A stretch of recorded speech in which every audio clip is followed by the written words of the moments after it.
Começamos. Bom, o texto de hoje, ele é meio que pedra fundamental desse grupo, da minha pesquisa, dos meus interesses na psicologia analítica, enfim, tudo isso, né?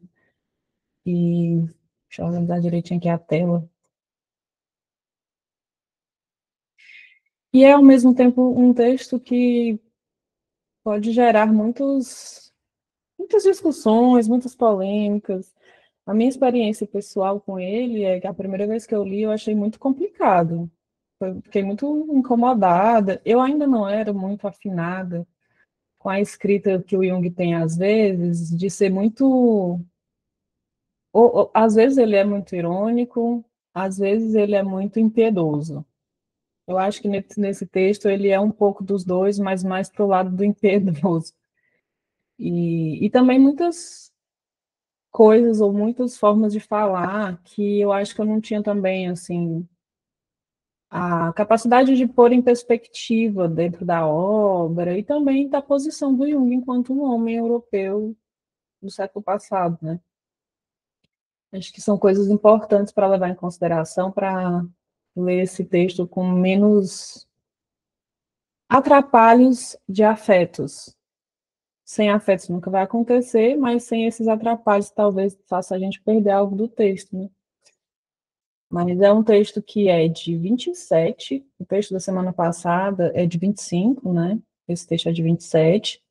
E é interessante ver a sequência, porque parece que tem algum ponto comum, assim, quando o Gustavo falou, por exemplo, que o texto passado é sobre o desencontro amoroso, e, e como naquela discussão de desencontro amoroso do casamento, né, como relação psíquica, tinha, na verdade, uma grande questão sobre os desenvolvimentos, né, das pessoas, dos dois parceiros, e como isso pode gerar esse desencontro, essa desarmonia. E, e nesse aqui é como se ele desse uma espécie de amplificada em uma das questões que pode gerar o desencontro, daquele texto lá, né? Que é o desenvolvimento feminino, né? A diferença de processos que as mulheres passam que geram, por exemplo, problemas de casamento, né? Problemas de casamento como um reflexo, né? Um reflexo de uma outra coisa.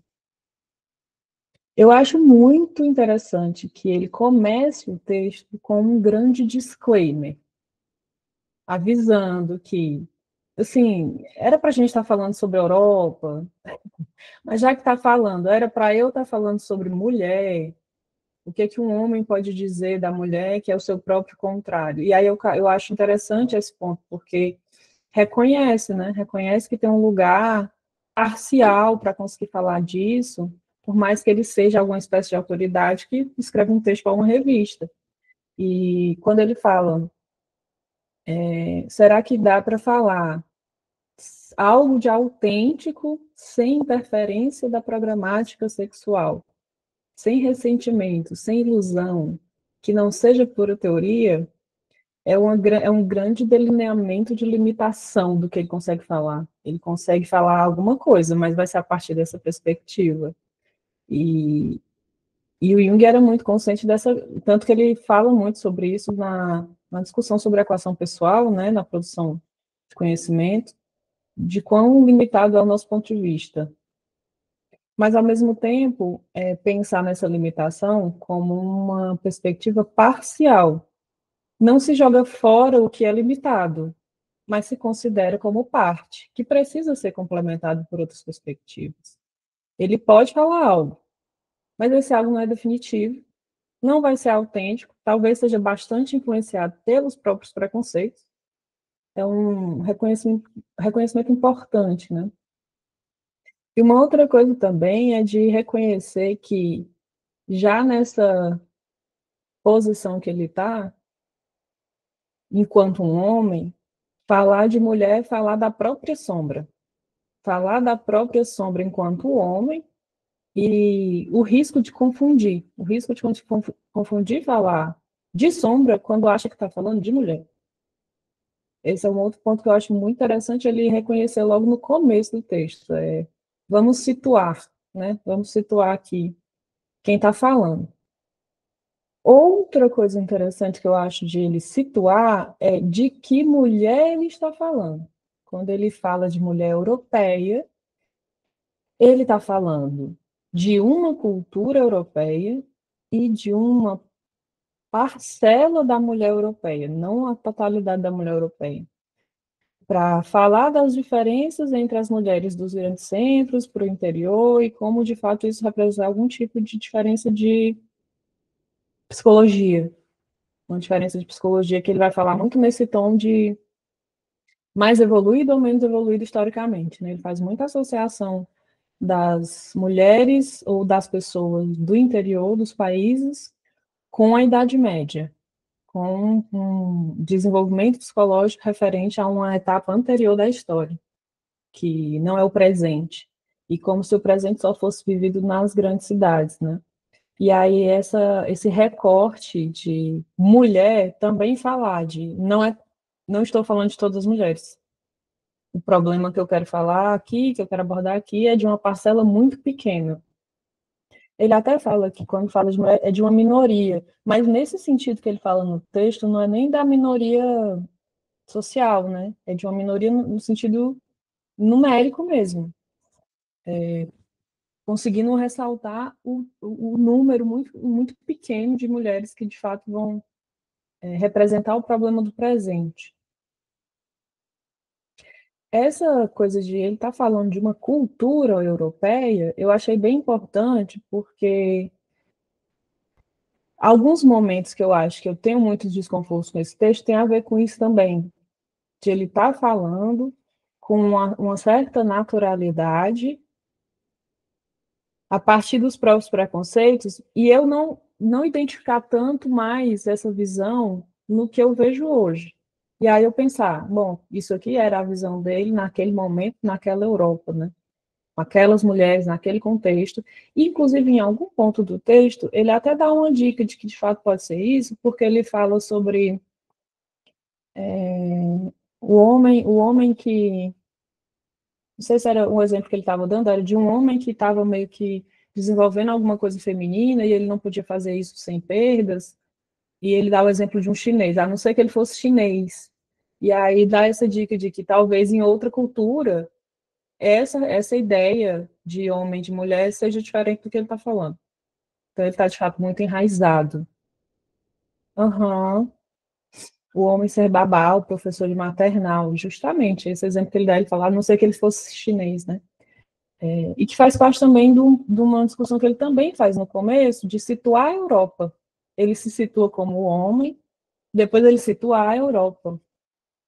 Para falar dessa mulher europeia, ele começa assim, né? E de situar a Europa entre um ocidente anglo-saxão, que ele se pergunta americano, né? E um oriente, que ele fala oriente aqui meio... Eu entendi que tem a ver mais com a Rússia, do que com a China, apesar de ele citar o chinês, né? Mas pela nota de rodapé parece mais sobre a Rússia. Mas de ele botar a Europa nesse lugar de estar num ponto que está entre esses dois polos, né? Um polo que vai mais para a tendência tecnológica e científica e um outro polo que vai mais para o ideal ou para as questões de valores espirituais, né? E, e ele reconhecer que existe uma zona de conflito aí, né? Então, assim, tem a coisa de ele se situar enquanto suíço, ele se situar enquanto homem, e suíço no sentido de europeu, né? Ele dá um certo contexto mínimo sobre a Europa, para dizer assim, olha, está entre esses dois polos que se opõem, né? E aí, a partir disso, falar, o problema dessa luta entre esses opostos para os homens acontece no domínio das aplicações científicas, do pensamento e do campo de batalha. E para as mulheres é um conflito psicológico. Conflito psicológico é o lugar de experimentar essa luta entre esses opostos, né?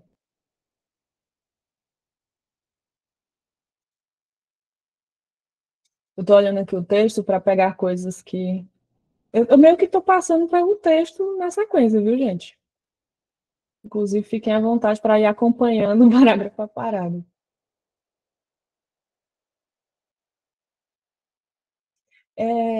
Essa discussão sobre o presente, sobre poucas pessoas estarem de fato vivendo o presente, eu acho isso bom de lembrar, porque assim, é como se tivesse junto à discussão do problema da mulher, também uma discussão sobre como é o funcionamento psíquico mesmo, né? Como é que a psique funciona, só que ele está falando de um fenômeno social, de uma questão da cultura, em que ele está usando a mulher para falar também, o texto é sobre a mulher, mas está usando também para falar sobre o funcionamento psíquico. E nesse ponto eu acho interessante porque a gente, a gente às vezes precisa fazer esse exercício também de abstrair o modo que ele faz os ensaios dele para conseguir entender como, por exemplo, ele faz estudos culturais também, né? Os estudos culturais que ele faz, eles têm esse polo de partir de uma questão, partir de um tema, né, um tema que ele vai desenvolver, mas enquanto ele desenvolve o tema, a gente também entender o modo que ele faz essa análise.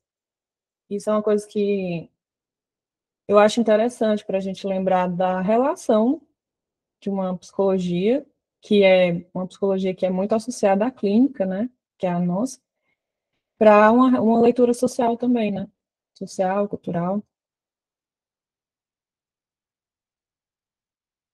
E aí ele fala sobre o presente ser uma camada muito fina, né? Uma camada superficial que se cria nos grandes centros e que só quando atinge uma certa espessura é que dá para falar de cultura e de progresso, que aí a gente começa a falar sobre problemas característicos desse presente, né? E, e aqui eu acho interessante também pensar no quanto ele está falando de um momento em que os grandes centros europeus tinham mais população e os interiores eram muito menos desenvolvidos do que hoje, né? Tipo, 1927. Então, ele fala de umas coisas do interior da Europa que de fato parecem Idade Média, quando ele fala de uma pessoa que nunca viu uma estrada de ferro, ou o interior da Espanha que o analfabetismo é muito alto. E eu fico pensando na velocidade também que se chega, nesse contexto que ele está falando, as mudanças culturais nos interiores, como hoje, em que a gente sabe que a internet já chegou em todo canto, com o celular. Não precisa mais ser sobre um computador.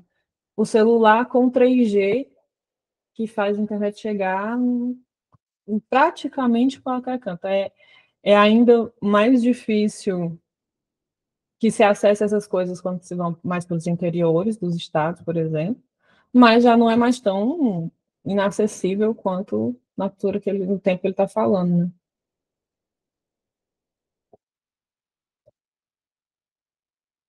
Aí ele fala sobre o homem do presente trabalhar para o futuro e deixar a outros a tarefa de conservar o passado. E é interessante aqui pensar em como você está vivendo o presente ou vivendo as questões do presente na sua psicologia individual, meio que gera, aí é uma interpretação minha, tá, gente?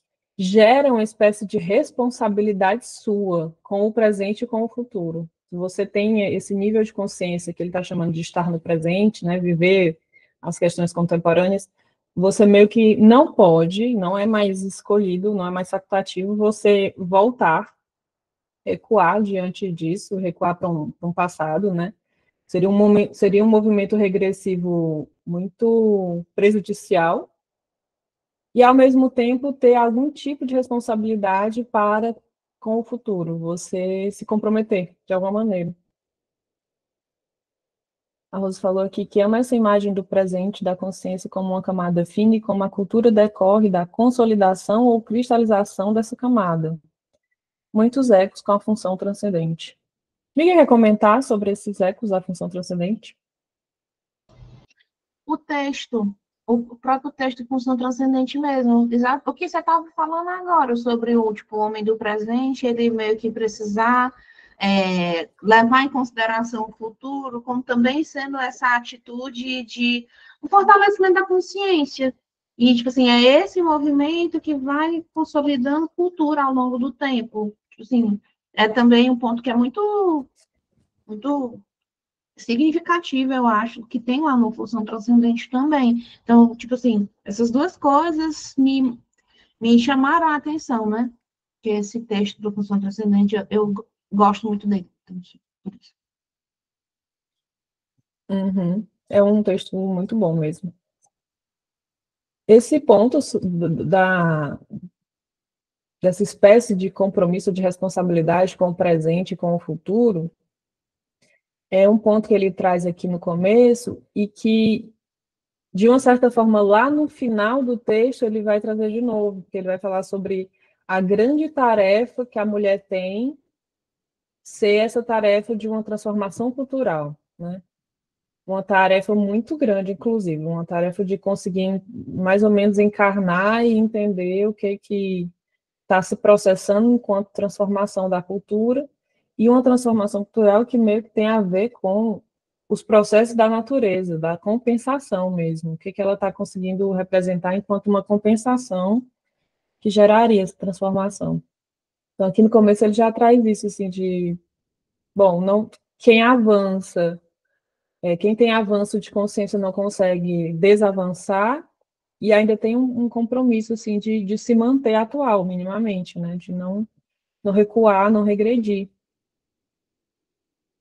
E aí, no 240, ele traz outro ponto que eu acho muito importante para conseguir ler o texto e, né, não perder muita coisa, é que ele fala que não dá para falar sobre mulher na Europa sem falar sobre o homem e o seu mundo, que o conjunto dos problemas do presente é um novelo, que é impossível retirar um problema particular e tratar isoladamente.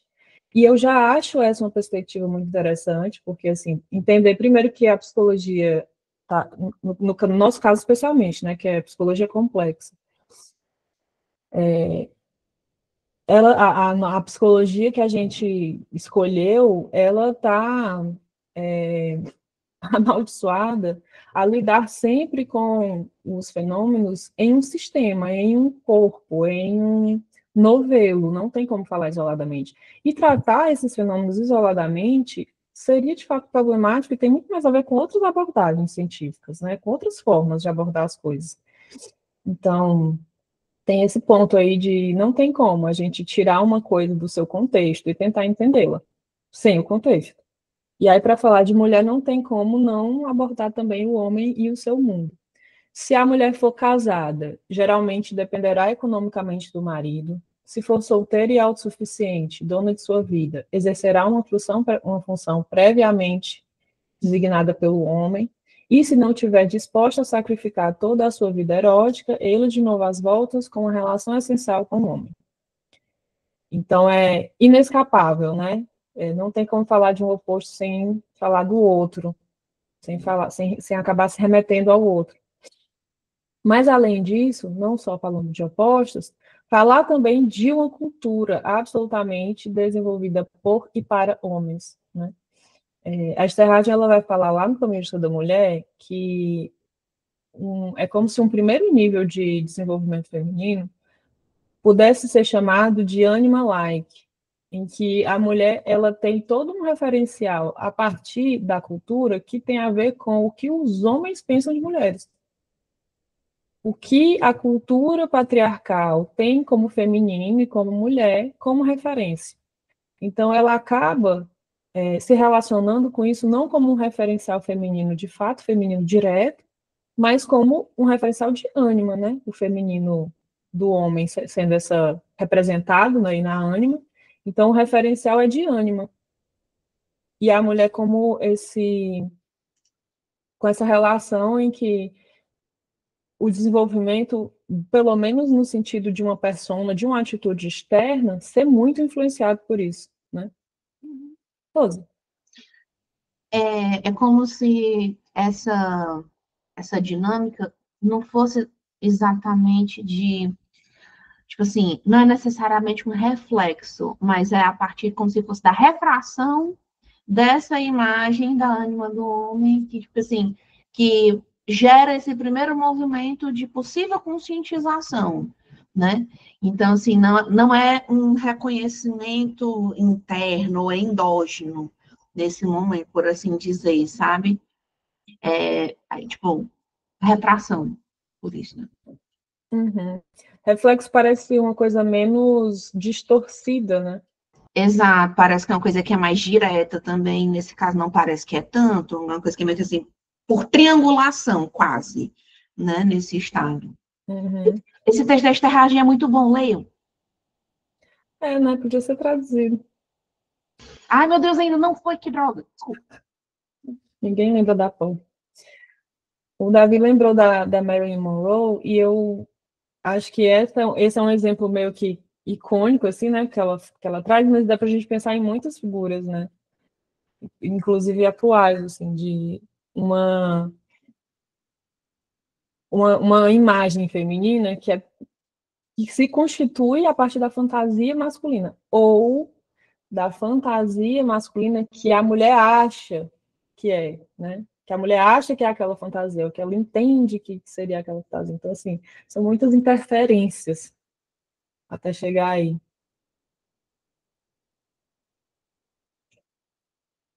Aí, mais para o final, assim, mais para o meio e para o final do parágrafo, ele vai falar como os jornais falam sobre como a guerra, como os grandes eventos sociais afetam o homem e o mundo do homem, né?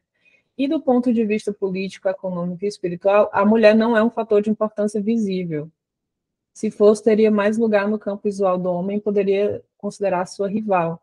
Como, de fato, num campo social, o ponto de vista feminino é secundário, é realmente secundário, né? E aí eu penso que, assim, talvez hoje em dia isso seja muito menos, porque já tem algum tipo de reflexo, assim, de eco das transformações do último século, né? Das grandes,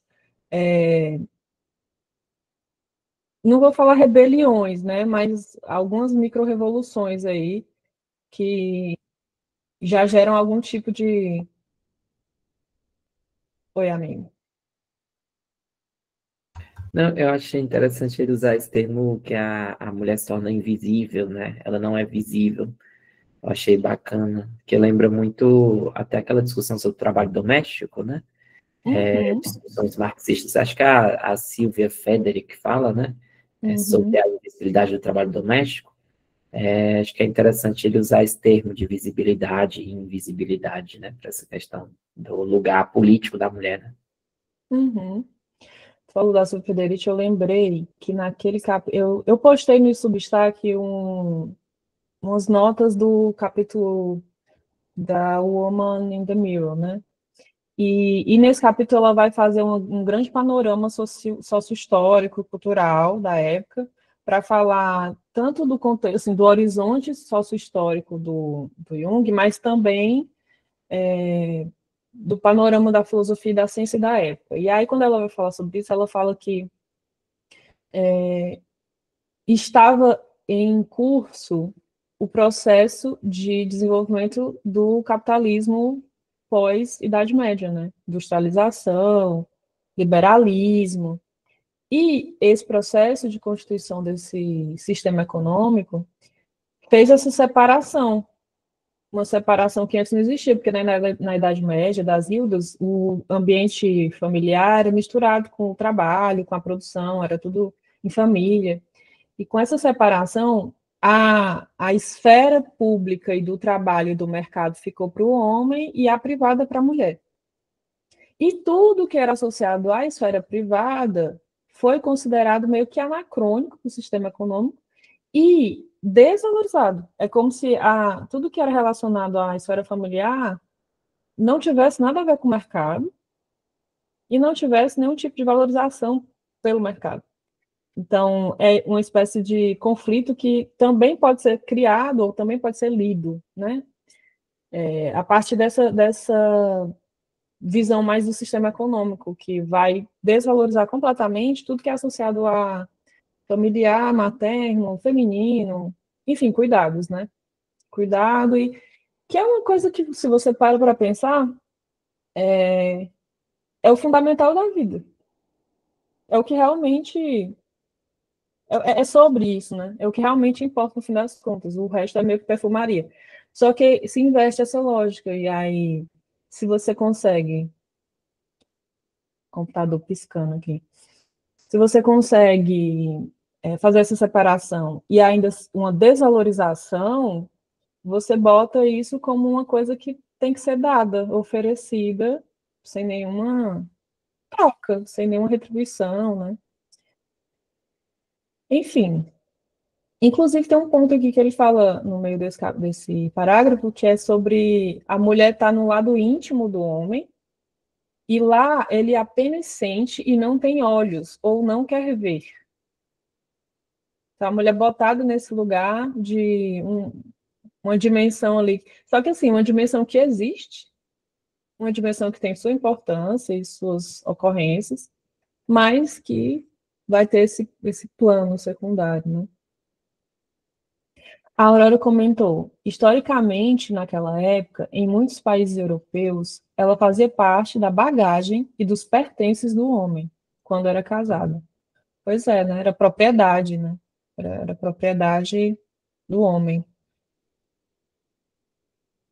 Inclusive, pensando nessa ideia de propriedade, dá para a gente pensar no paralelo que o Jung faz quando ele fala sobre os escravos romanos e como o processo de escravização dos romanos, que ele chama até de uma aberração, né, de uma espécie de monstruosidade, é o que proporciona que exista uma compensação em que vai existir o cristianismo como resposta, que vai, né, pôr em xeque a lógica escravista romana, em que, com o cristianismo, o escravo vai ter uma alma tão valiosa quanto, ou tão importante quanto o imperador. Aí eu achei a leitura que ele faz disso, para depois falar como a mulher também, ou o que aconteceu, o que foi feito da mulher ao longo da história, também gera uma compensação, né? Também vai gerar uma compensação, que é o que ele está falando como problemática da mulher nesse momento que ele está falando, que ele está remetendo.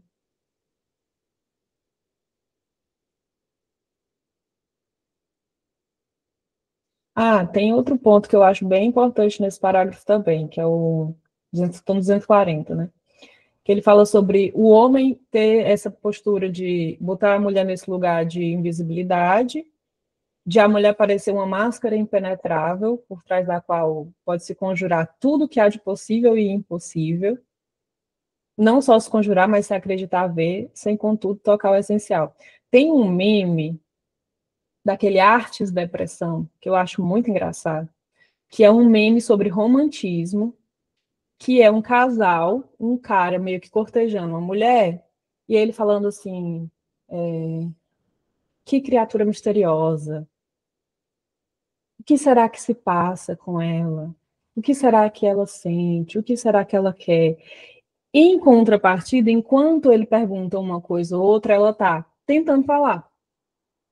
Ela fala, não, eu quero. Não, mas eu gosto de.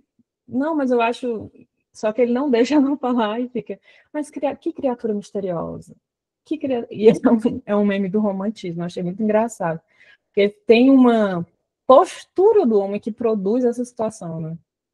Que produz essa visão de uma mulher ou de uma figura misteriosa, impenetrável, que não se compreende, e que também, a partir disso, serve para se projetar a própria psicologia, né? Serve para se projetar o que o homem carrega com ele. E aí eu fiquei pensando como. Vamos começar as questões sensíveis do texto, né? Como quando o Jung está falando sobre uma postura essencialmente feminina, que aí ele fala sobre se coadunar com o ponto de vista biológico, né? E aí o que é o essencialmente feminino? Inconsciência e passividade. Esse é um dos pontos que ele começa a usar para descrever o feminino, né? E aí, para ele, seria justamente por isso que a mulher se deixa convencer pela projeção dos sentimentos masculinos, que não é uma característica apenas de mulheres, mas uma característica humana, mas que na mulher vai ter uma nuance particular, porque ela se deixa convencer, não tanto por ingenuidade, mas quase sempre com uma intenção bem clara. Então, assim, a mulher se deixa convencer pelas projeções masculinas, não porque ela é besta, mas porque ela tem interesses ali inconfessáveis. E, na verdade, quando ele fala isso assim, é um mecanismo, né? É uma coisa assim, de uma estratégia, uma malícia, que é outro elemento que, quando o homem está falando de ânima, também aparece, né? Para o homem, esse comportamento é lido com isso, né? Como uma malícia, como um jogo, uma coisa assim. E aí eu acho que nesses pontos é bem claro. Não vou nem dizer que eu consigo negar, porque eu não consigo falar por todas, né? Mas a forma que ele fala dá muito na cara que é isso, é um homem falando. O homem está falando. O que é o feminino e a mulher. Fala, Erika. Então, esse texto foram, assim, uma vez atrás da outra, ele sendo extremamente genial, extremamente conservador, às vezes na mesma frase, sabe? E eu ficava... E aí eu acho interessante, porque, assim, ele dá o benefício da dúvida, às vezes, né? Ele fala, tá, isso pode até acontecer, mas isso, a água bate na bunda da mulher, no final das contas, né? Ela age por uma vontade que ela nem sabe que tem, e ela acaba sendo prejudicada depois, né? O que eu acho interessante pensar como um mecanismo que pode acontecer independente de gênero, né? Mas é nesses momentos que dá para perceber muito o disclaimer que ele fez lá em cima, né? Não ia deixar de acontecer, né? Pois é. Tem também a coisa de a gente ver que ele está falando de generalizações, né?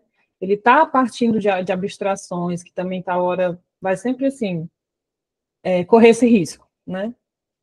E aí tem um outro ponto também sobre contexto histórico, que é os estudos sobre histeria e os estudos que originaram a psicologia serem majoritariamente com mulheres. Inclusive, ele comenta isso nesse texto, eu acho isso bem interessante. E como tinha a ver as questões das demandas femininas que levaram as mulheres a serem neurotizadas passarem por esse mecanismo indireto que ele fala, né? Ele fala sobre, porque ela não... É como se ela fizesse o que ela quer, mas sem saber que era aquilo. Uma coisa, um mecanismo indireto que é muito reconhecível na histeria. Então, eu também vejo como tem também alguma contaminação da observação dele por esse contexto, assim, de ser uma coisa que pode gerar uma impressão errada, mas ele estava tirando, talvez, eu estou grande especulação aqui, talvez essa leitura, né, da origem da psicologia ser muito baseada nas mulheres e na psicologia que elas mostraram. E essa psicologia ser muito sim, né? Digamos, histérica. Eu estou dizendo digamos porque era o termo para a época e, de novo, entender a neurose que eles estavam descobrindo, como funcionava e tudo mais, também é entender por que a neurose era desse jeito naquela época. Precisava ser, né?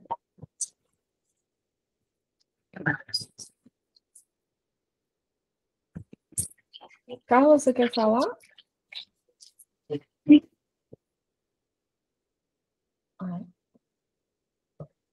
Achei que sim.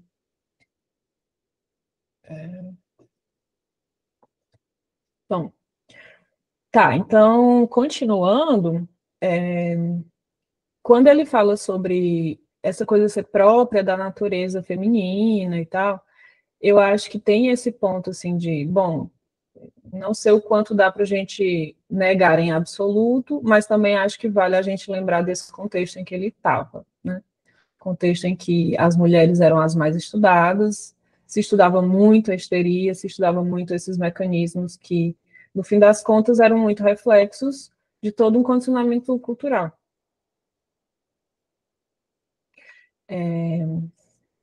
E outras coisas aqui que ele fala no final desse parágrafo, que tem a ver com isso, de a atitude passiva esconder outras intenções. E aí, quando ela ajuda o homem a realizar os fins que ela tem, ela meio que faz com que a relação com o homem seja uma forma de ela chegar aos próprios objetivos, fazendo com que o homem faça as coisas que precisariam ser feitas para ela conseguir os objetivos, né? Mas como isso também vira uma armadilha, principalmente pelas essas diferenças culturais aí que ele está apontando. Aí ele fala no 242 que quando a mulher assume profissões masculinas e começa a ser mais ativa nesse meio social, ela está pronta a romper com um padrão de sexualidade essencialmente feminino, de inconsciência e passividade aparentes, e fazer uma concessão à psicologia masculina para erigir-se em membro visível da sociedade. E aí, de novo, a gente volta para essa coisa de ele pode falar o máximo, o melhor que ele pode fazer é falar sobre o momento que ele está, a partir dos fenômenos que ele está observando.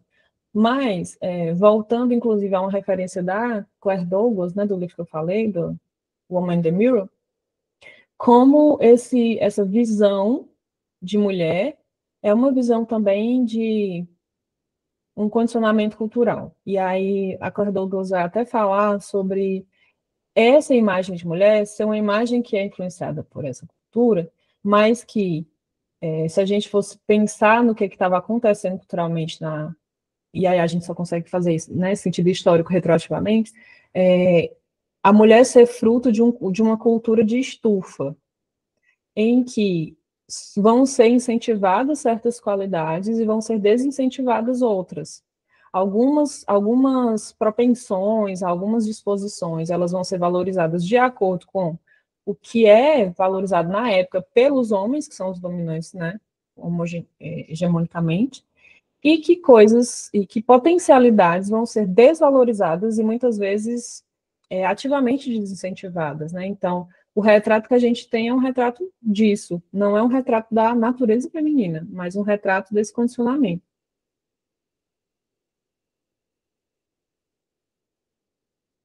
Mas, quando ele fala sobre essa concessão à psicologia masculina, eu acho um ponto que é interessante, porque ele vai desenvolver melhor ao longo do texto, né? Por isso que eu destaquei também.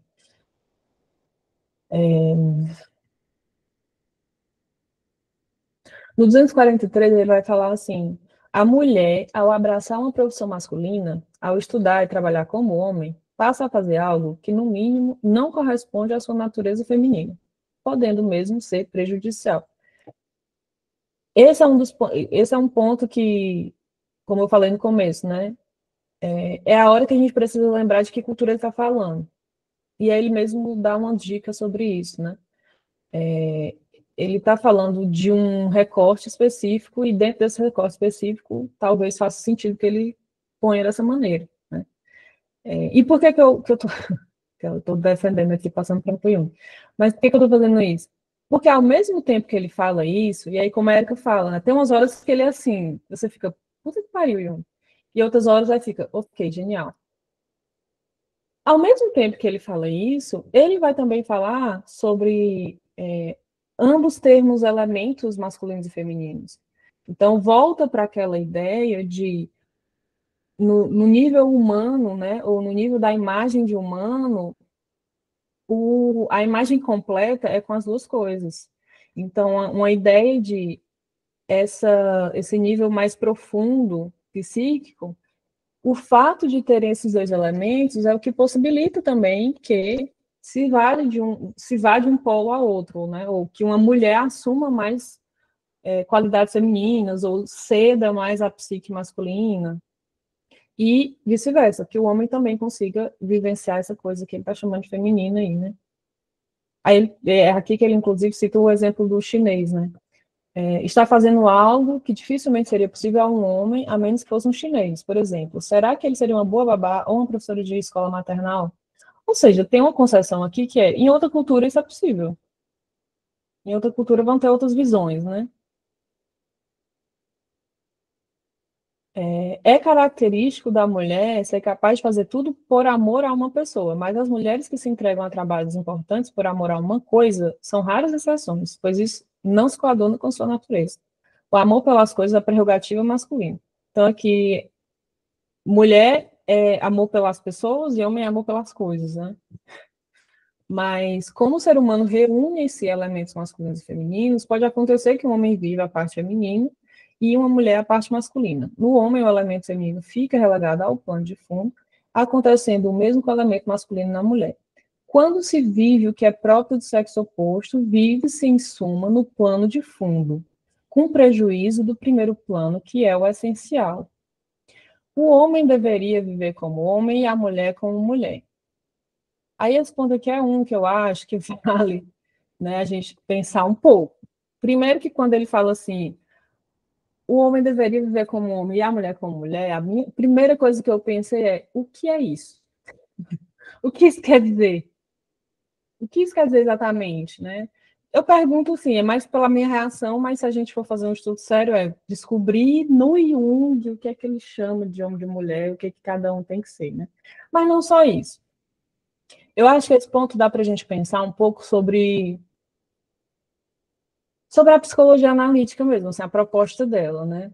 E aí, assim, vocês ou me ajudam na viagem ou me barram, porque nessa eu preciso de ajuda mesmo. Eu penso assim, se a gente está olhando por uma perspectiva pragmática, tipo, o Jung é um pragmático, né? A gente está falando nesse sentido da observação dos fatos. E a partir da teoria do desenvolvimento, né, da ideia de desenvolvimento que ele fala sobre individuação, a gente pode pensar aqui sobre o desenvolvimento de uma persona, né, de uma atitude externa.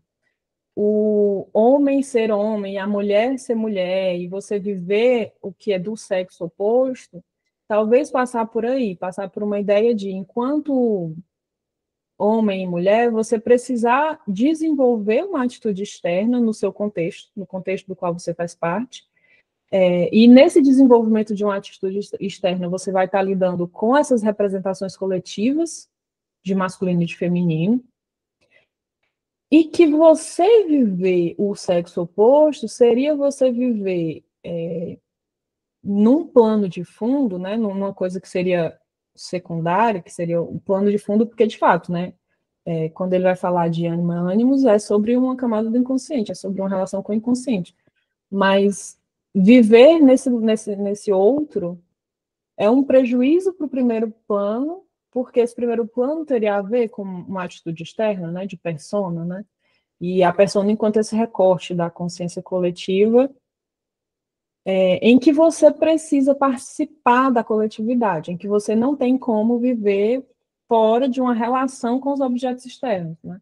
Então, é inevitável que se desenvolva uma persona e é inevitável que essa persona seja influenciada de alguma maneira por essas representações e meio que ser um pouco sobre isso, assim, de precisar ser homem ou ser mulher, ou deveria ser no sentido de você cumprir essa adaptação, cumprir esse nível de adaptação, para conseguir, talvez, lidar melhor com essa outra, com esse outro, né, com esse plano de fundo que é o outro sexo.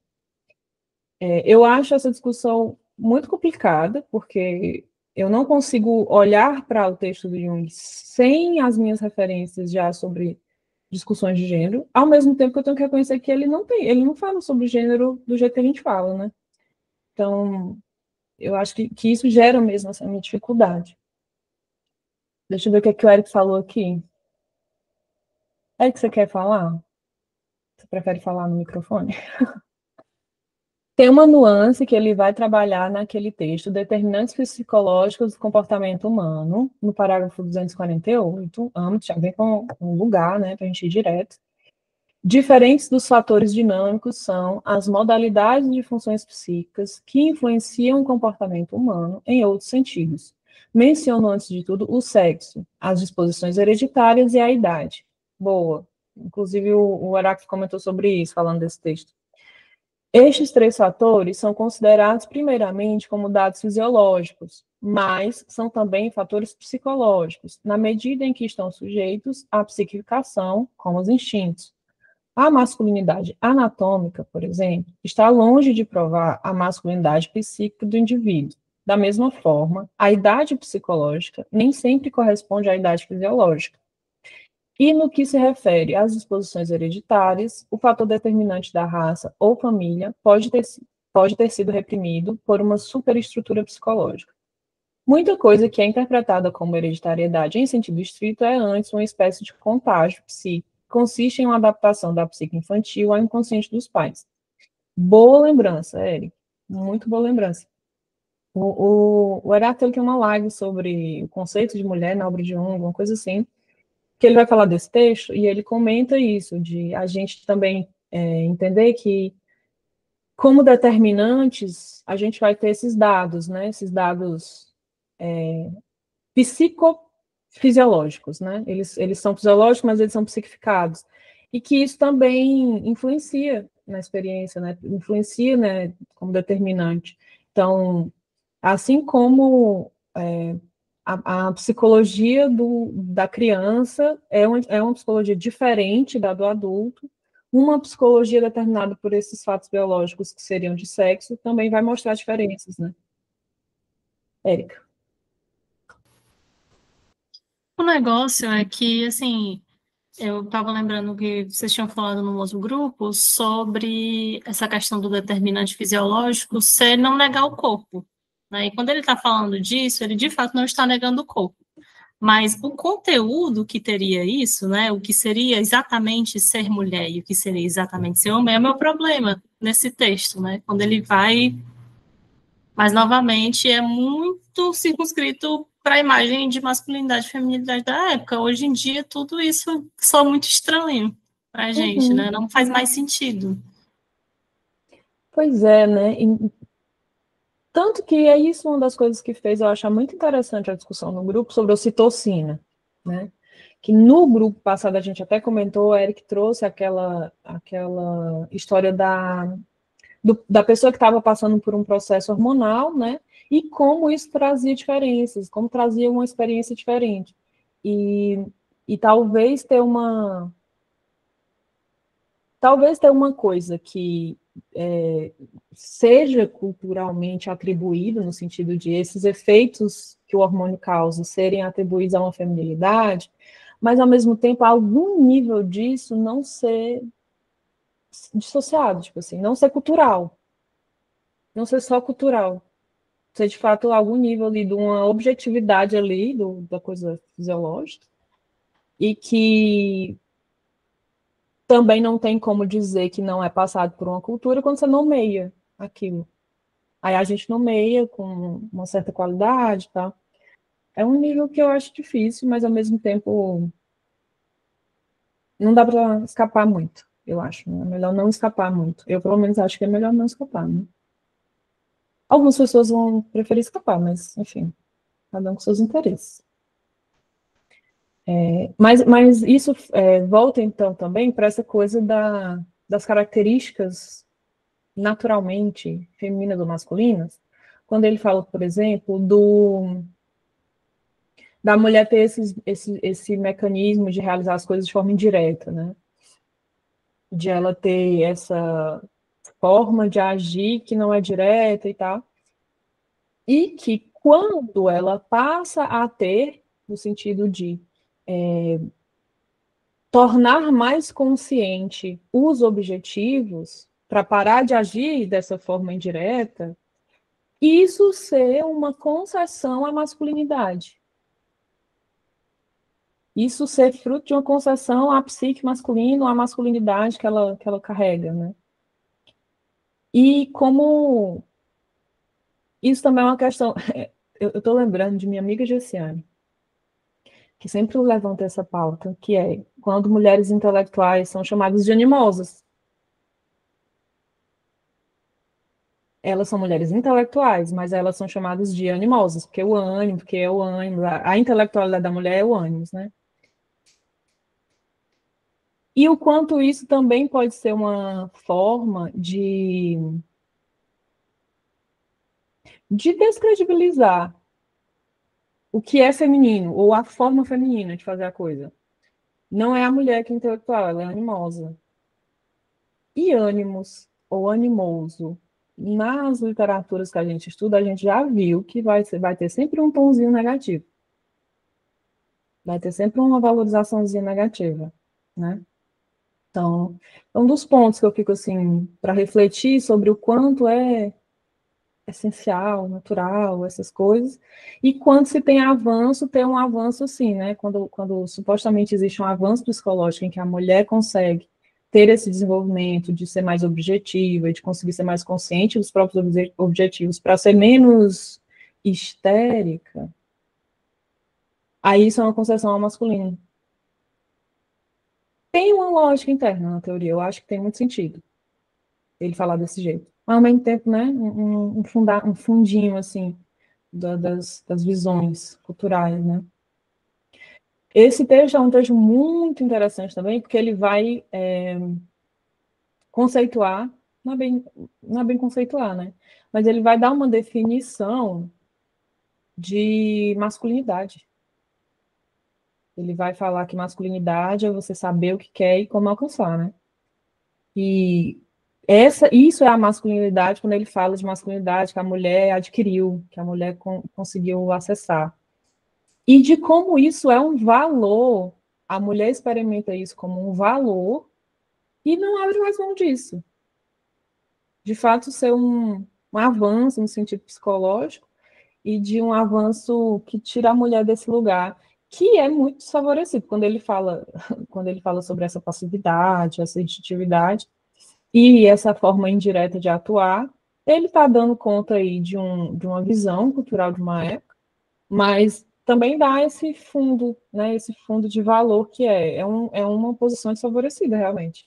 E aí ela adquire uma capacidade, ou não, essa concessão à masculinidade, que tira ela dessa posição desfavorecida, que dá mais poder, que dá poder, né? A Liz falou assim, você falando da GCN, lembrei do estudo que ela fez do TCC dela sobre Anima Anis, dialogando com estudos contemporâneos de gênero. Sim, inclusive é um estudo que eu gostaria muito que ela fizesse alguma palestra, alguma fala, sabe, uma coisa assim, porque eu acho que muitos trabalhos de TCC a gente vai deixando passar, tipo, faz, defende, vai embora, e tem alguns que eu acho que vale a pena a gente manter vivo, né? Manter na discussão.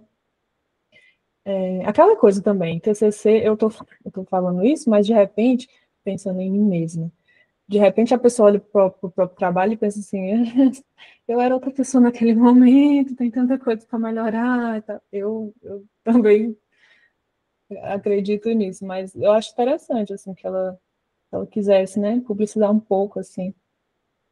Inclusive, eu lembro que eu não vou lembrar o que ela falou exatamente, mas eu lembro que ela falou sobre referências que, inclusive, não são ocidentais, né, para falar de gênero com referências que não são ocidentais.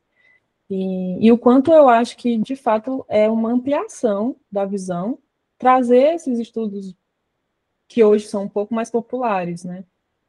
Que o Jung ele só deixa a abertura, ele vem e deixa a abertura.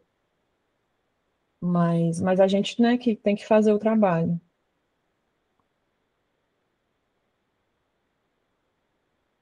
Oi, Érica.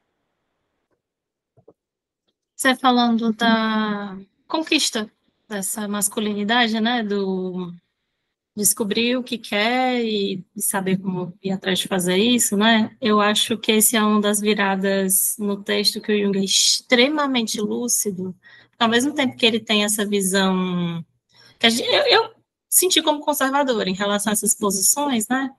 Inevitavelmente, no final das contas, ele olha para a sociedade, vê as mulheres descobrindo o que elas querem e muitas vezes entendendo que o casamento, do jeito que está, não faz sentido para elas, não é jogo para elas.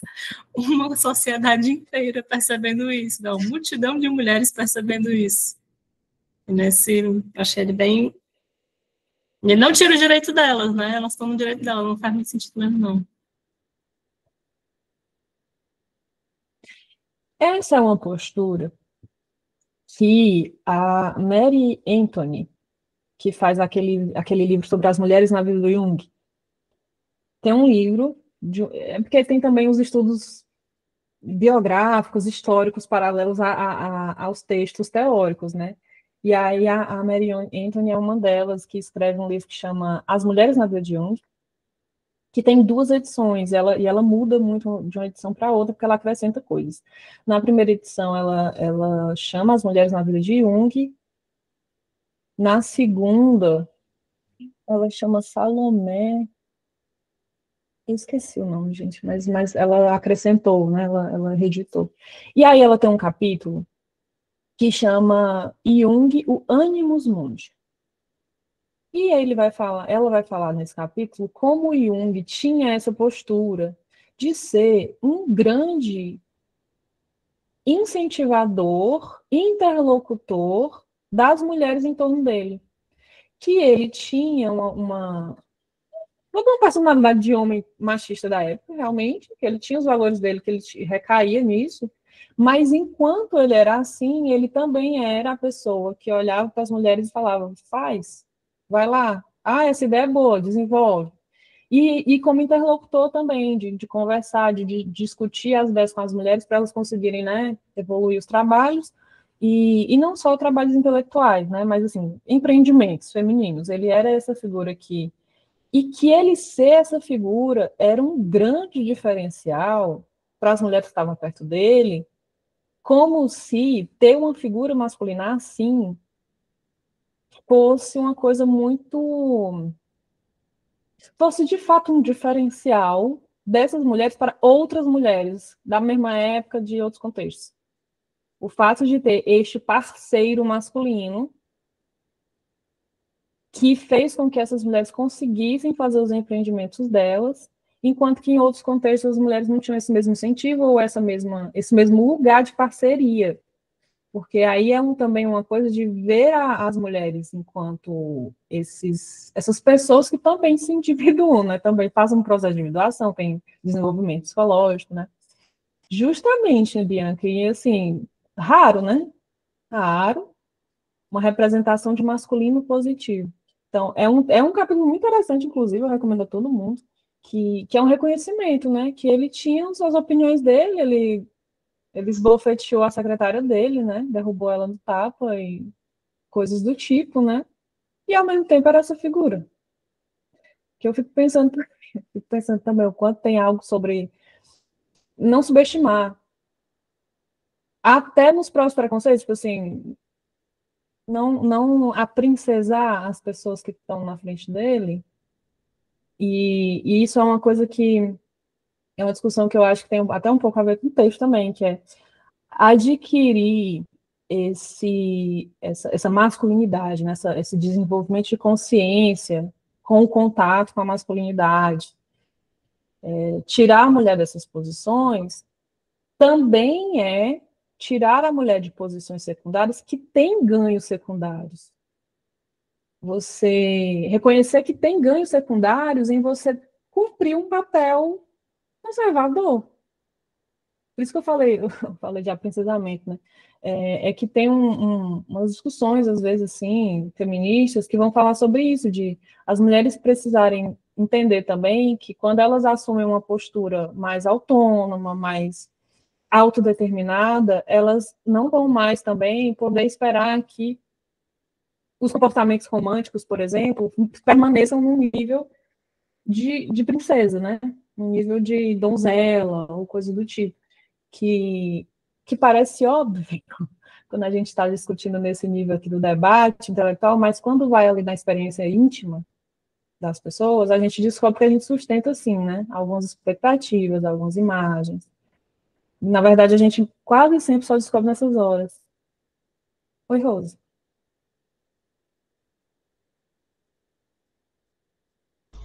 Perdão. Era porque o meu teclado ele tá com um problema, e aí às vezes ele trava na hora de eu fazer o alt tab. Mas eu queria só aproveitar esse teu ponto e também apontar, tipo, a reversão. De tipo assim, se o aprincesamento é uma coisa que é importante ou significativa para a mulher, é importante também considerar como o homem, ele também pode ter direito, pode haver valor em ele ter uma atitude sensível. Uhum, uhum, Talvez não, obviamente, no 1 a 1, mas de ter essa consideração especial. Realmente, assim, é uhum. especial, é específica. Bem lembrado, Rose. Porque, e isso, eu estou falando, lembrando de muitos relatos em redes sociais, né? Em que, tipo assim, meio que para muitos homens, eles não sentem que é possível expressar as emoções, né? Negativas ou complexas ou difíceis, porque eles vão ser julgados ou criticados, ou vão ser meio que desmasculinizados, porque eles estão expressando as emoções para as próprias parceiras, né? Existem vários relatos nesse sentido de, não sei se vocês chegaram a ver, mas teve um que estava falando, tipo assim, poxa, eu comprei esse rolo de arame, e aí eu usei a minha vida toda para ficar consertando coisas. Aí agora, tipo assim, eu comprei quando eu tinha, tipo, 17 anos, eu tenho 48, esse rolo tá aqui no fim, né? Ele falando isso, olhando pro rolo e tal. E aí, quem tava filmando ele era a parceira, né? E aí a parceira dizendo, poxa, é isso mesmo que tá te preocupando agora? E aí a galera, tipo assim, caralho, bicho, como assim? O povo, coitado. E ao mesmo tempo, muitas outras mulheres entendendo o problema. Ele, assim, tentando formular uma experiência, tipo assim, se confrontar com a temporalidade, com a possível mortalidade, o negócio todo. E a Mona, sabe? Então, tipo assim, tem Sim, essa sim. reversão que é importante também. Tipo assim, se ser tratado na sua sensibilidade, no seu sentimento como especial, é uma coisa que é importante para a gente quanto mulher, é importante, talvez seja interessante a gente também fazer um pouco desse movimento para o coleguinha, sabe? Eu Sim, acho que bem, cabe não, bem aí nessa. bem lembrado, porque do jeito que eu falei, ficou só parecendo. Bem lembrado. Principalmente porque, quando eu falo assim, de a gente também se haver com essas expectativas, ou se haver com essas imagens, que a gente sustenta para a gente, sobre né, esse donzelismo, essa coisa, é mais da gente para a gente. É mais no sentido de a gente também entender onde a gente se vê dessa maneira e o como isso tem implicações e o que dá para fazer com isso, mais do que necessariamente uma crítica vazia, assim. Não necessariamente para abrir mão, é de fato se confrontar e ver o que isso está dizendo para a gente, que dá para valorizar ou não. Tem um exemplo que ele fala, porque assim, não vou nem, por exemplo, agora que ele fala, mas isso que você falou, né? A gente dá dignidade para as imagens. Se existe algum tipo de imagético, de referência de imagem, que tem esse lugar de donzela, essa imagem também tem valor. E ela também fala de alguma coisa. E para o homem, isso também fala de alguma coisa, né? Não é sobre deixar também que homens sejam imbecis para que a gente fique sempre, porque de novo volta para o lugar do a mulher aceitando a expectativa masculina, né? Ou a designação masculina. Não é muito sobre isso, não, era mais essa coisa de a gente saber com as próprias referências, né? E para o lado do homens, com certeza eu acho que é sobre ele também entender que tem isso dentro dele, né? Que ele também tem, não depender de uma pessoa, de uma mulher, para projetar essa imagem, para conseguir ele ter uma atitude mais sensível, mas de que ele entender que existe uma necessidade interna de ele ter isso, né? Tem um exemplo até que ela fala sobre, no 246, que ela fala assim, essa masculinização psíquica da mulher pode fazer com que ela seja uma boa companheira para o homem, mas sem encontrar o acesso aos sentimentos dele. A razão é que o ânimos dela, isso é racionalismo masculino e nada tem a ver com racionalidade, fechou o acesso aos seus próprios sentimentos. Nesse exemplo que tu fala, a pessoa não teve o mínimo da empatia porque ela não se conectou com o próprio sentimento, né? Não tem uma conexão com o próprio sentimento que dá para ela alguma noção de que aquela situação para ele é uma situação sensível. Eu estou lembrando de exemplos pessoais. Uma vez, meu pai perdeu o cachorro no interior do sítio, na fazenda, na roça. Foi para a roça com o cachorro, que é o amor da vida dele, e o cachorro se perdeu no mato. E aí ele chegou em casa chorando, chorando, chorando, sentido. Eu imediatamente fiquei sentida também, porque eu assim, pô, velho. Aí a minha mãe, que tem a paciência nenhuma, negativa, olhou para ele e disse, nossa, mas tá chorando por causa de uma besteira dessa? Aí eu vi esta cena, que você falou um paralelo muito próximo, né? Mas essa cena também que eu vi no texto, assim, de perder o contato com o sentimento total, porque ela também gosta do cachorro. Ela também é doida por ele. Então, assim, era mais um momento ali. Aí eu falei com ela, pô, mãe, paia, né? Aí eu fui lá, fiquei com ele conversando. Aí depois que eu falei isso, ela se tocou. Aí ela foi lá, não, mas a gente vai dar um jeito, vamos ligar para fulano, para ciclano, não sei o que, não. Enfim, o cachorro foi encontrado 3 dias depois, deu tudo certo. Mas teve esse momento, assim. Esse parágrafo 246, inclusive, também gerou certas questões, né?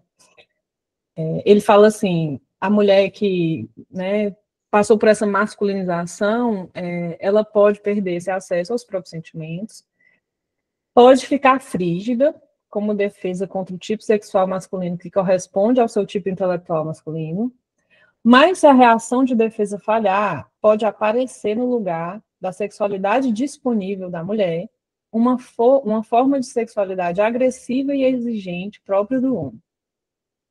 Também essa reação é um modo prático de lançar, a todo custo, uma ponte para forçar de volta o homem que vai se afastando paulatinamente. Uma terceira possibilidade, que parece a favorita dos países anglo-saxões, é a opção pela homossexualidade, passando a mulher a viver o papel masculino.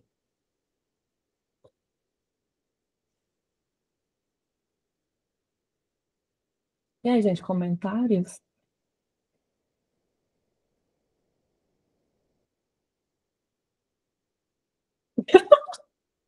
Como assim, amiga? Quem nunca quem?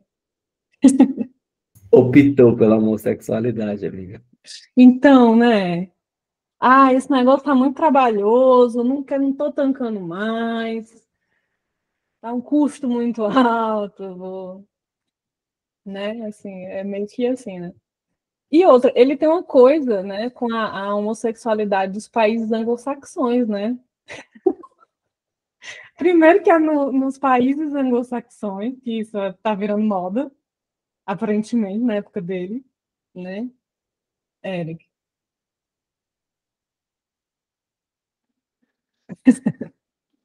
Por uma questão política. Sim, por uma questão política. Gente, eu tô falando assim, por favor. Eu não estou ironizando o posicionamento político das lésbicas. Eu estou falando do texto do Jung e do tom que ele dá. Sim. Desculpa, Eric. Não, imagina. Esse texto foi difícil para mim, assim, porque ele veio na combinação do encontro passado, né? Que eu acabei chegando em algumas reflexões que eu estava muito reticente de fazer, mas não sei, acho que senti de colocar isso aqui para o grupo e tudo mais, especialmente sobre essa questão pré-discursiva do gênero e não sei o que e tal. E aí esse texto ele traz essa problemática de maneira muito ilustrada, né? Essa tentativa dele de fazer uma descrição do cenário social na época e tudo mais. E aí eu estava ouvindo a Érica falar sobre as posições conservadoras dele, e eu entendo, e eu acho que faz sentido colocar assim, mas eu fiz uma... Tentei fazer uma espécie de linha do tempo, né? Do que estava rolando ali na década de 20, começo da década de 20, começo da década de 30, né? E aí eu fiquei pensando que obviamente ele fala essas coisas que você fica assim, né? Perplexo e tal. Mas eu acho que a posição que ele assume nesse texto é muito corajosa, nesse sentido, assim, de tentar dar um tratamento a esse tipo de ocorrências que estavam deixando as pessoas da época muito, muito confusas, né? Tem algumas ocorrências, eu fiz uma linha do tempo aqui, ó. Em 1921 teve a primeira edição de uma revista, traduzindo é a Amiga, né? Foi dedicada ao público lésbico em Berlim, né? Aí na década de 20 a gente vai ver a ascensão na França de um estilo garçonne, né? Que é a mulher de cabelo curto, roupa masculina, né? Ela não dependia do homem, né? Como tá falando aqui no texto e tudo mais. Então, assim, eu acho que ele se esforça, assim, para não ser tão escroto. Eu acho que ele se esforça um pouco, mas aí tem esse caráter que Sarah falou mais no começo, né? Os textos acadêmicos, a época do Jung, a época do Freud, eles eram ensaios, né? Não é como hoje a coisa é mais asséptica nesse sentido, né? Então, naturalmente, vai sobressair essa masculinidade dele que embora a gente acabou de entender que ela podia ser muito avançada em alguns aspectos, em outros ela era tão bruta quanto, né? Esse episódio dele ter esbofeteado a secretária prova isso, assim, né? Ele tava. E aí tem essa. Eu tô falando de tudo isso para a gente pensar esse aspecto desigual de certos desenvolvimentos que acontecem na personalidade das pessoas e que acontece na sociedade também, né? Isso a gente estava até falando no grupo Centelha, como às vezes tem pessoas que têm ideias hoje que são do século XVIII, do século XIX, você vai conversar com a pessoa e ela está professando ideias desse sentido hoje nas capitais do Brasil, aqui em Fortaleza, né? Então tem essa desigualdade aí nesses movimentos e tudo mais. E tem também essa fratura quando a gente vai tentar dar conta desses desenvolvimentos. Estava vendo vocês falando desse episódio com o seu pai, Sara, e o que o Rose trouxe também. E eu vejo muito eu uso muito Twitter, né? Tem esse defeito. E lá tem muitas essas discussões, as pessoas dizem, não, o homem tem que pagar no encontro, tem ou não tem? E aí vira todo um debate e tudo mais, e aí a gente ainda está disputando isso hoje, 2025, a galera ainda está disputando isso, né? Então a gente tem um tipo de teoria de gênero muito sofisticada para dar conta dessa experiência do corpo, e ao mesmo tempo a gente está debatendo quem vai pagar o primeiro encontro, assim, né? Então, esse texto é muito difícil. Eu passei muito tempo calado aqui no grupo porque ainda estou tentando dar conta de perceber como esse texto ele também, em alguma medida, representa o nosso tempo, assim, as nossas questões com o gênero, com como a gente pode expressar a nossa corporeidade, por exemplo, né? Como a gente pode expressar um outro tipo de masculinidade. Num grupo passado eu defendi uma posição radical, assim, mas que tem muito a ver com a minha própria experiência, que eu acho que essa coisa da masculinidade é um projeto falido, né? Não que a gente não possa, sei lá, reformar isso, mas de repente pensar isso em outros termos, né? Quais eu não sei. Se vocês me perguntassem, eu também não saberia dizer. Mas, tipo assim, para mim, por exemplo, a nominalidade tem a ver com não reivindicar. Ah, eu quero expressar uma masculinidade positiva. Quero ser uma pessoa decente, assim, longe disso, né? Para mim tem esse caráter, né? Mas em alguns contextos, por exemplo, eu sou pessoa de terreiro, por outro lado, eu também uso isso como a minha postura, como forma de representar um outro tipo de masculinidade, que não precisa ser essa masculinidade imbecil, por exemplo, boçal e tudo mais, e aí me reivindico como homem, assim, e me coloco como homem para oferecer um contraponto com o que eu observo lá, né? Que às vezes é muito triste, assim, também. Então, enfim, eu só meio que dividindo com vocês essa perplexidade que esse texto me trouxe dentro do processo do nosso grupo, né? Aqui. Uhum. Eu lembro do próprio Jung falando como nós vivemos todos os tempos históricos ao mesmo tempo, né? Que essa discussão também é uma coisa que a gente precisa lembrar, até para a gente não se isolar demais, porque eu acho que, eu tô falando de isolamento, gente, porque eu acho que hoje com rede social é muito fácil, a gente se isolar em bolhas, achar que vive no século XVII, XVIII. Você falou sobre isso, é que eu lembrei das Threadwives, né, que é assim, triplex na minha cabeça.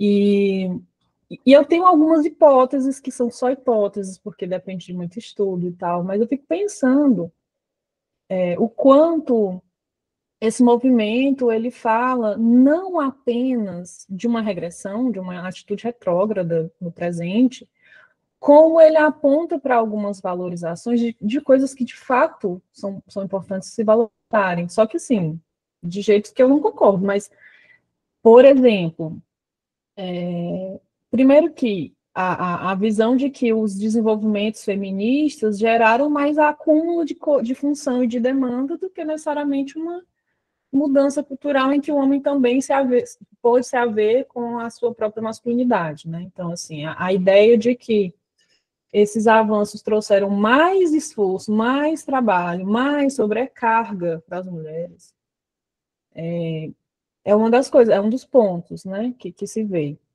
Uma outra coisa é o desafio de amadurecer, porque no lugar, na posição feminina aí das Threadwives, é muito confortável, e eu digo confortável nesse sentido que o Jung está falando, de que você, depois que viu o presente, é difícil desvê-lo.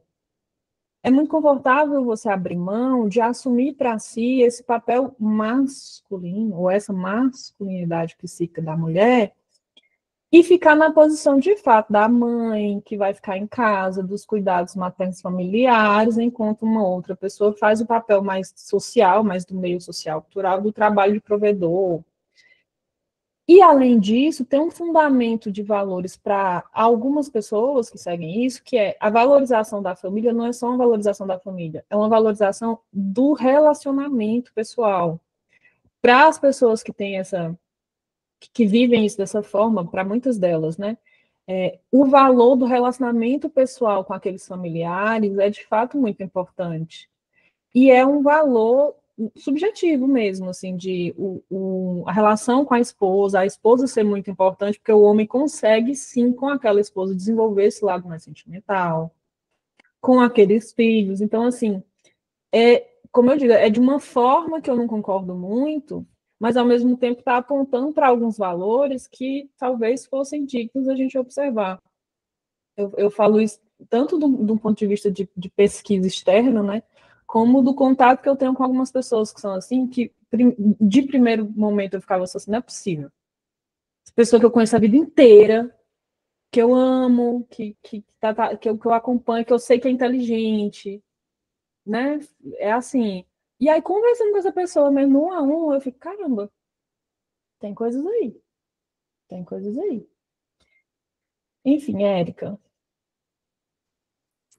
Não, o que eu estava pensando, a partir de que ele estava falando, era assim, apesar dos ruídos e incômodos do que parece para a gente conservadorismo, o raciocínio que ele vai criando ao longo do texto é muito interessante, porque ele coloca, né, que esse acesso a essa masculinidade da mulher puxa um desenvolvimento no homem também, né? E eu acho interessante até o uso da palavra problema, não sei se tem a ver com a tradução e tal, mas é muito boa, porque ele fala, tá, a gente está passando por uma modificação cultural e a gente tem que responder a isso de alguma forma, né? Eu acho interessante, junto até dessa formulação que ele faz em tal momento do texto de o casamento da Idade Média não funciona mais para as pessoas na minha época, né? E aí ele dá aquela flertada conservadora do o casamento é uma instituição importante, e aí faz uma virada muito boa, que é até um substituto melhor aparecer. Né? A gente não devia largar a mão de uma coisa que funciona enquanto a gente não criou uma melhor. Acho isso genial, assim. E ele é Que é uma importante defesa. enquanto condição, não é importante enquanto absoluto, né? Uhum. E é uma coisa que ele traz em outros momentos da discussão teórica dele. A gente não vai forçar a pessoa a uma individuação que ela não esteja à disposição própria para isso. A gente não vai forçar um desenvolvimento, a gente não vai tirar uma coisa que é de extremo valor para aquele sistema psíquico, se a gente não tiver uma coisa melhor para dar, né, Davi? Essa questão que você comentou das threadwives, eu acho super interessante também, né? E especificamente isso que você falou do acúmulo de atividades, né? Que não existe uma... se fala de um acúmulo de jornadas de trabalho, né? Múltiplas jornadas de trabalho que a mulher tem. E eu fico pensando muito nas piadas, de vez em quando eu escuto de amigas falando, tipo assim, nossa, gente, por que as mulheres foram inventar de votar? Eu não queria estar trabalhando agora, eu queria ser esposa, estar cuidando do lar. Por quê? Porque eu já cuido do lar. E aí, além de cuidar do lar, eu tenho que estar trabalhando também, provendo ele, fazendo esse papel duplo aí. Me lembro muito desse tipo de piada aí, porque realmente existe uma reorganização do sentido do trabalho, mas existe um acúmulo, né, como você falou ao mesmo tempo. Aí existe uma conquista, só que a conquista envolve não uma redistribuição da coisa, mas um acúmulo, né? Parece que a entrada nesse novo mundo diz respeito a ter que lidar com coisas a mais, né? Não existe um tipo de regulação que é feita a partir disso, né? Uhum. E esse tópico das thread drives eu acho muito interessante, assim, porque você vê que depois que isso virou meme, virou, né, virou um assunto na internet, você vê também que tem um flerte de algumas figuras, porque a gente tem muito meme brincando com isso, de repente eu queria sim ser uma esposa troféu, né, queria sim ser a pessoa que o marido provê tudo, e eu tô em casa sendo bonita, indo na academia, 9 da manhã, sabe, horário de filho de senador, assim, e cuidando aqui do... Eu tenho exemplos da clínica que me fizeram pensar muito nisso. Caramba, como é que pode essa pessoa, com esse desenvolvimento, com essa formação, a pessoa já assim, uma profissão foda, socialmente bastante valorizada e tal, e ela falando, não, por mim eu queria ser esposa, meu marido trabalhar. Porque para ela, naquele momento, estava sendo demandado um desafio ali de desenvolvimento muito grande, que ela ia ter muito disciplina, autonomia para conseguir botar para frente um negócio que era só dela, não era com outras pessoas, enfim. E você vê que o meme, os memes dos flertes com a ideia, também, né, dizem de alguma coisa. Mas, para mim, principalmente, fala disso, dessa não distribuição, né, das demandas, assim, o Jung fala muito sobre a gente não poder falar de um oposto sem falar do outro. Então, falar desse desenvolvimento feminino sem falar de um masculino junto, é isso, a gente vai chegar nesse ponto que vai ficar com esse desequilíbrio aí, né? E aí a gente vê, por exemplo, o heteropessimismo, as mulheres que não querem mais, que estão não é atrasando, né? Mas tendo uma maternidade mais tardia, que é um fenômeno que a gente vê, por exemplo, eu vejo muito, outro tópico que me interessa bastante é isso também, gente, maternidade tardia. E aí, eu vejo muitas reportagens sobre isso, que eu gosto muito de ver como é que sai na mídia, né? As reportagens sobre como, por exemplo, no Japão vai ter uma crise populacional porque as mulheres não têm mais filhos. Ou na Coreia do Sul, em que as mulheres também estão se recusando a ter filhos. E nunca ninguém pensa em soluções, porque eu sempre vou lá soluções do programa do governo, né? O que é que o governo está fazendo para incentivar mulheres a terem filhos? Nunca levam em conta uma mudança cultural em que o homem faça mais coisas. Ou que a cultura seja menos machista. É sempre incentivo financeiro. É sempre incentivo financeiro, tipo, um subsídio, uma bolsa, não sei o quê, para ter. Quantos filhos você vai ter, você ganha um dinheiro lá para incentivar a ter mais filhos. E não adianta. Subsídio financeiro não adianta. Todas as reportagens que eu li que falavam sobre isso, não, subsídio, e não adianta. E a reportagem era meio que sobre isso, mesmo com incentivo do governo. As mulheres continuam olhando, não, vale a pena não esse dinheiro aí. Aquele mesmo do espanta, né? Esse dinheiro não vale a pena, não. Fala, Érica. Não, eu só lembrei do texto quando ele coloca que mesmo para quem segue esse caminho tradicional, né, para quem casa, o problema ainda se coloca, né, porque eu tenho uma amiga solteira que nunca casou e nunca teve filho, olha o tanto de coisa que ela parece para mim que ela está realizando, né? Olha como ela tem uma vida muito mais tranquila do que a minha. Uhum. É o demônio da vida não vivida, né? Esse é um trecho que eu selecionei também, ele fala assim, é no 256. Da mesma forma, não há mulher que consiga subtrair-se à ação misteriosa e dominadora dessa atmosfera na qual talvez sua própria irmã a esteja envolvendo, a atmosfera deprimente da vida não vivida. A vida não vivida é uma atmosfera irresistível de destruição que age em silêncio, mas inexoravelmente. Com a diversificação das possibilidades para a mulher, né, a diversificação de funções e de papéis sociais que as mulheres conseguiram adquirir, a quantidade de vida não vivida também, ela é bastante ampla. Que, na verdade, tá saindo da inconsciência para uma consciência maior, né? Você estar mais consciente de que existem muitas possibilidades. E um outro ponto também que ele traz, que eu acho bem interessante, porque é muito, assim, eu acho cedo para falar disso, no sentido histórico, né? Mas no 27 ele falando das possibilidades das medidas anticoncepcionais, que a liberação das leis da natureza, né? Liberarem energia psíquica que vão procurar outras formas de se realizarem, né? E como isso também geram tanto essa diversificação de papéis, eu acho que amplia muito a coisa da vida não vivida, como agora também tem muita energia para isso. Tem energia liberada para isso também, né? E isso também falar de uma transformação de época. Quando ele fala sobre a tarefa cultural da mulher, eu acho que é sobre isso. Inclusive, eu acho muito bonito esse final do texto, em que ele fala sobre a mulher agir como a natureza e ela percebe, e o que falta é ela perceber que o que está acontecendo com ela é meio que uma designação da natureza também, no sentido de ela estar vivendo um processo compensatório, né? Ela está meio que sendo encarregada de um processo compensatório, minha interpretação, né? Mas ele fala isso de uma forma bem mais bonita, inclusive.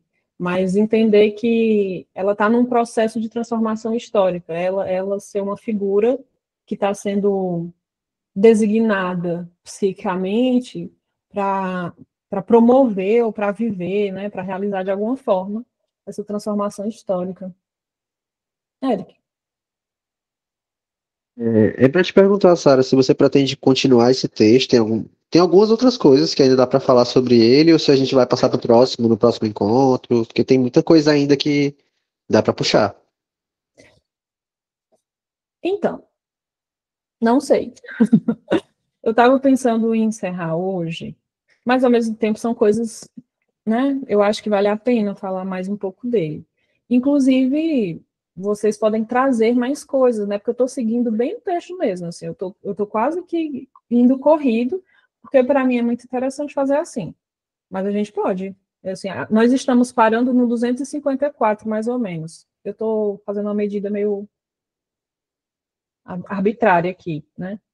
Então, ainda teria algumas coisas para falar. Vocês topam, porque aí muda o cronograma também, né? Do grupo. Eu passo um cronograma e ele se alteraria.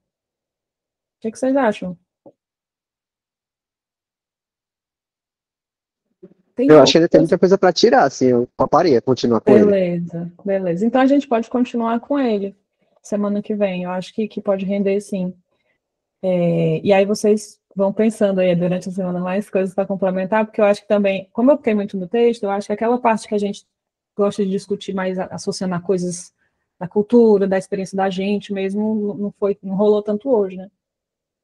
A Liviane comentou aqui: meus pensamentos funcionam como uma playlist musical, e esse trecho da vida não vivida me lembrou uma música do Chico Buarque chamada Umas e Outras. Nessa canção tem um encontro entre uma freira e uma prostituta, e as duas conseguem se olhar compartilhando a mesma dor. Nossa, muito bom, amiga. Se quiser estar no grupo, eu não vou conseguir ver, né? Eu não tô no mesmo grupo por enquanto, mas eu vou voltar, gente, fé em Deus. Mas se vocês quiserem botar no grupo. Bom, a gente já está aqui com a hora se adiantando.